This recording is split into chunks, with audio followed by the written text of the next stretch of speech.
Vous avez craqué pour un petit Rottweiler ou un petit Staff et vous aimeriez savoir peut-être avant l'adoption, qu'est-ce que ça implique d'avoir un chien catégorisé? Aujourd'hui, on va parler que des chiens de catégorie 2 puisque officiellement les catégories 1, vu qu'ils sont interdits à la reproduction depuis 1999, théoriquement, il ne devrait plus y en avoir. Donc les chiens en catégorie 2 comprennent 3 races essentiellement, les Rottweiler, l'American Staffordshire Terrier et puis le Tosa. Est-ce que ces chiens sont dangereux et tout? Je vais même pas rentrer dans le débat parce que c'est pas ce qui nous occupe aujourd'hui. L'idée aujourd'hui, c'est de se dire, si vous êtes absolument focus sur le fait d'adopter un Rottweiler, un Amstaff ou un Tosa, qu'est-ce que ça va impliquer derrière pour vous? Je vais séparer les obligations que vous avez en deux.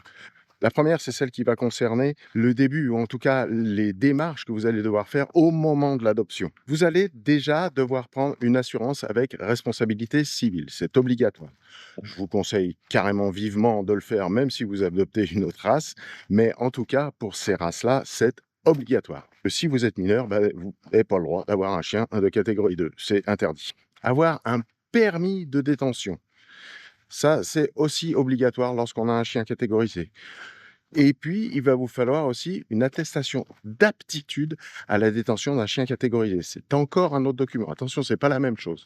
Et ensuite, il va vous falloir une évaluation du comportement de votre chien. Et vous allez l'amener chez le vétérinaire et c'est lui qui va évaluer votre chien sur une échelle de 1 à 4. Si votre chien obtient la meilleure note, c'est-à-dire 1, vous n'aurez jamais à la repasser. S'il est évalué 2, 3 ou 4, eh bien, vous allez devoir périodiquement renouveler cette évaluation comportementale afin de voir si le comportement de votre chien a évolué dans le bon sens ou pas.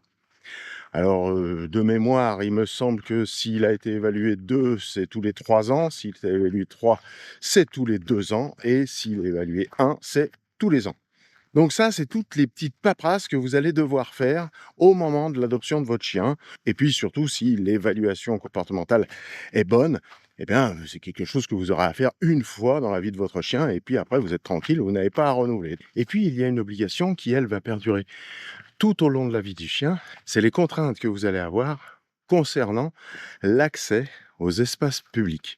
Vous n'avez accès à ces espaces que à condition que votre chien soit muselé et tenu en laisse. Les deux sont obligatoires. Donc maintenant, vous avez toutes les cartes en main pour être sûr que vraiment vous êtes focus sur une de ces races-là et votre amour ne sera pas entamé du tout par toutes ces contraintes-là. Auquel cas, allez-y et je vous souhaite plein d'années de bonheur avec vos chiens.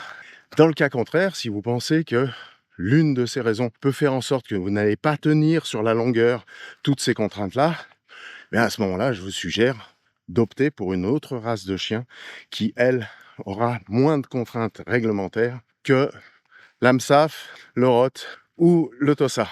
Allez, c'est tout pour aujourd'hui. Ciao!